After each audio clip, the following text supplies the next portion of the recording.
Hello students, कैसे हैं आप सब। उम्मीद करता हूं आप सभी लोग स्वस्थ होंगे, मस्त होंगे और अपनी पढ़ाई भी एकदम ज़बरदस्त तरीके से कर रहे होंगे।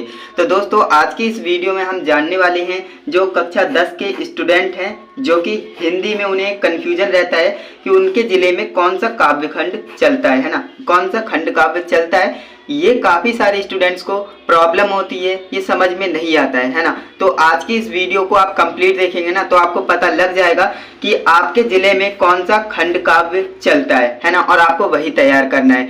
देखिए, कई स्टूडेंट क्या करते हैं, उन्हें पता नहीं होता है, वो रैंडमली किसी को भी पढ़ लेते हैं या फिर टीचर से डिस्कस नहीं करते हैं। तो वो क्या करते हैं, किसी को भी तैयार कर लेते हैं और एग्जाम में लिखाते हैं और उनके नंबर कट हो जाते हैं। लेकिन दोस्तों, आपको बता दें, आपके ज़िले में जो खंड काव्य चलता है आपको वही करना रहता है। अगर आप दूसरा कर देंगे तो आपको नंबर नहीं मिलेंगे, है ना। तो यूपी बोर्ड एग्जाम 2025 जो कक्षा 10 के हिंदी के विद्यार्थी होने वाले हैं, वो इस वीडियो को कंप्लीट देखेंगे, क्योंकि आज की इस वीडियो में हम आपको बताएंगे कि आपको कौन सा खंड काव्य पढ़ना है, आपके जिले में कौन सा खंड काव्य चलता है, यानी कि कौन से जिले में कौन सा खंड काव्य चलता है, ये आपको पता लग जाएगा। और आप स्क्रीनशॉट ले लीजिएगा, अपने दोस्तों को भी बताइएगा कि हमारे जिले में जो है ये खंड काव्य चलता है, हमें ये तैयार करना है ना।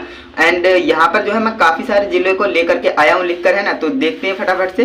तो यहाँ पर आप देखेंगे, यहाँ पर मैंने खंड काव्य लिखा है और यहाँ पर मैंने जिले को मेंशन किया है ना। तो दोस्तों, आपको बता दें, आपके क्लास 10th में टोटल 9 खंड काव्य होते हैं, है ना। अब 9 खंड काव्य कौन कौन से जिले में चलते हैं, चलिए डिस्कस करते हैं। यहाँ पर आप देखेंगे, पहला खंड काव्य हमारा होता है मुक्ति दूत, है ना, मुक्ति दूत। अब ये मुक्ति दूत किन किन स्टूडेंट को पढ़ना है, देखिए, अगर आप आगरा जिले से हैं, बस्ती जिले से हैं, गाजीपुर, उन्नाव, फतेहपुर, बाराबंकी, है ना, अगर आप इनमें से किसी जिले में रहते हैं, जिले में पढ़ रहे हैं, तो आपको करना क्या है, मुक्ति दूत को तैयार करना है। यही आपको बोर्ड एग्जाम में आएगा और इसी को आपको करना रहेगा। देखिए, आपके एग्जाम में तो 9 खंड काव्य हैं, तो सारे के सारे ही आएंगे, लेकिन आपको वही वाला करना है जो आपके जिले में चलता है। सपोज दैट आप जो है गाजीपुर जिले से, है ना, तो आपको मुक्ति दूत तैयार करना है ना। ये आपको समझ में आ गया होगा। तो चलिए अब हम नेक्स्ट देखते हैं। नेक्स्ट हमारा होता है खंड काव्य नंबर 2, जो कि है ज्योति जवाहर, है ना। अब देख लेते हैं ज्योति जवाहर किस किस जिले में चलता है। तो कानपुर, प्रतापगढ़, मिर्जापुर, ललितपुर, रामपुर और गोंडा, इन जिलों में हमारा कौन सा खंड काव्य चलता है, ज्योति जवाहर चलता है। ओके, ये आपको ध्यान रखना है, ज्योति जवाहर किन किन स्टूडेंट को पढ़ना है। अगर आप कानपुर जिले से हैं, प्रतापगढ़, मिर्जापुर और ललितपुर, रामपुर, गोंडा, इन जिले में से अगर हैं आप, तो आपको ज्योति जवाहर खंड काव्य को तैयार करना है। यही आपको अपने बोर्ड एग्जाम में करना है। 100% ये पूछे जाने वाले टॉपिक है ना, ये तो आता ही आता है। तो आपको करना क्या है, सही तरह से करना होता है। जो आपके जिले में चलता है खंड काव्य, वही आपको करना रहता है। अब देख लेते हैं जो हमारा खंड काव्य नंबर 3 है ना, खंड काव्य नंबर 3 अग्र पूजा, है ना, अग्र पूजा।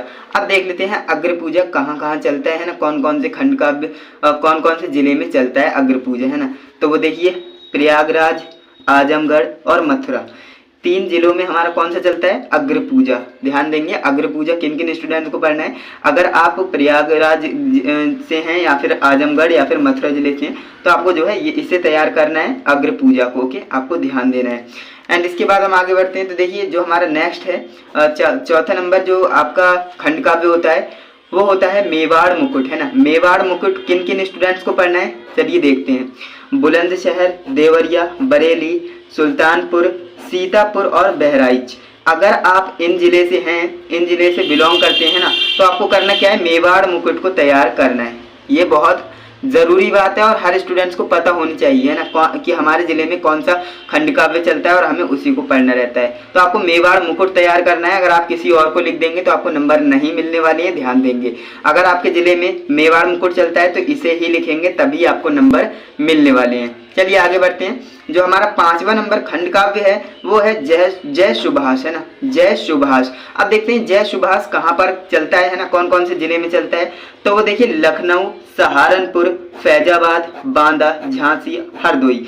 अगर आप इन जिले से बिलोंग करते हैं तो आपको करना क्या है, जय सुभाष को तैयार करना है और यही आपको बोर्ड एग्जाम में करना है ना। ध्यान देंगे, काफी इंपॉर्टेंट बात बता रहा हूँ आपको। एंड इसके बाद आगे बढ़ते हैं। देखिए, हमारा जो 6ठा नंबर खंड काव्य है मातृभूमि के लिए, है ना, मातृभूमि के लिए। अब देखते हैं ये किस किस स्टूडेंट को तैयार करना है। अगर आप गोरखपुर, मुरादाबाद, शाहजहांपुर, लखीमपुर खीरी, मैनपुरी और मुजफ्फरनगर, यहाँ से अगर आप बिलोंग करते हैं, इन जिलों से आप बिलोंग करते हैं, तो आपको 100% मातृभूमि के लिए तैयार करना है, क्योंकि आपके बोर्ड एग्जाम में आएगा और आपको इसी वाले को करना रहेगा, है ना। अगर आप डिफरेंट कर देते, कोई और सा खंड काव्य कराते हैं, तो आपको नंबर नहीं मिलेंगे। ये 100% होता है। आपके जिले में जौन सा खंड काव्य चल रहा है, आपको वही तैयार करना होता है। आई होप आप समझ रहे होंगे। तो चलिए अब हम 7वां नंबर खंड काव्य देख लेते हैं। तो दोस्तों देखिए, 7वां नंबर जो हमारा खंड काव्य है, कर्ण, है ना, कर्ण। अब देख लें कर्ण किन किन स्टूडेंट्स को पढ़ना है ना, किस किस जिले में चलता है कर्ण खंड काव्य। तो देखिए, अलीगढ़, जौनपुर, बलिया, हमीरपुर और एटा।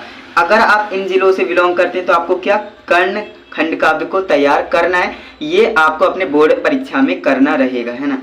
एंड इसके बाद आगे बढ़ते हैं। तो 8वां नंबर हमारा जो होता है खंड काव्य, कर्मवीर भरत, है ना, कर्मवीर भरत। अब देखते हैं कर्मवीर भरत जो है किन किन स्टूडेंट्स को तैयार करना है।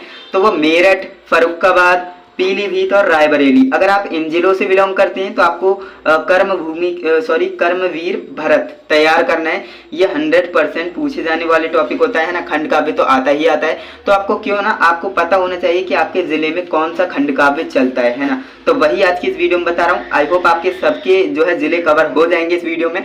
अगर किसी का जिला मैं लिखना भूल गया हूँ, तो आप करना क्या है, आपको कमेंट कर देना है। मैं आपको कमेंट में ही बता दूंगा कि आपके जिले में कौन सा खंड काव्य चलता है। एंड बात करें इसकी पीडीएफ की, तो पीडीएफ आपको कहाँ पर मिलेगी, हमारे टेलीग्राम चैनल पर मिलेगी, है ना। तो टेलीग्राम चैनल को जरूर ज्वाइन करना, वहाँ पर पीडीएफ मिल जाएगी, उसे डाउनलोड कर लेना, क्योंकि आपके लिए बहुत ज़्यादा इंपॉर्टेंट है। एंड इसके बाद आगे बढ़ते हैं। तो हमारा 9वां नंबर खंड काव्य होता है, जो कि है तुमुल, है ना। तुमुल खंड काव्य किन किन स्टूडेंट्स को पढ़ना है। तो वाराणसी, चंदौली, इटावा, बिजनौर, जालौन और बदायूं। अगर आप इन जिलों से बिलोंग करते हैं, तो आपको तुमुल खंड काव्य को तैयार करना है। ये आपको पता होना चाहिए कि आप किस जिले से हैं और आपके जिले में कौन सा खंड काव्य चलता है। तो आई होप आपको पता लग गया होगा। मैंने 9 खंड काव्य बताया है, प्लस उनके जिले भी बताए हैं ना, किस जिले में कौन सा खंड काव्य चलता है। तो आई होप आपका डाउट बिल्कुल क्लियर हो गया होगा, है ना। अगर आपको कोई भी डाउट है, तो आपके लिए कमेंट सेक्शन हमेशा के लिए ओपन है ना। वहां पर आप अपना कमेंट डालेंगे तो मैं आपका आंसर कर दूंगा।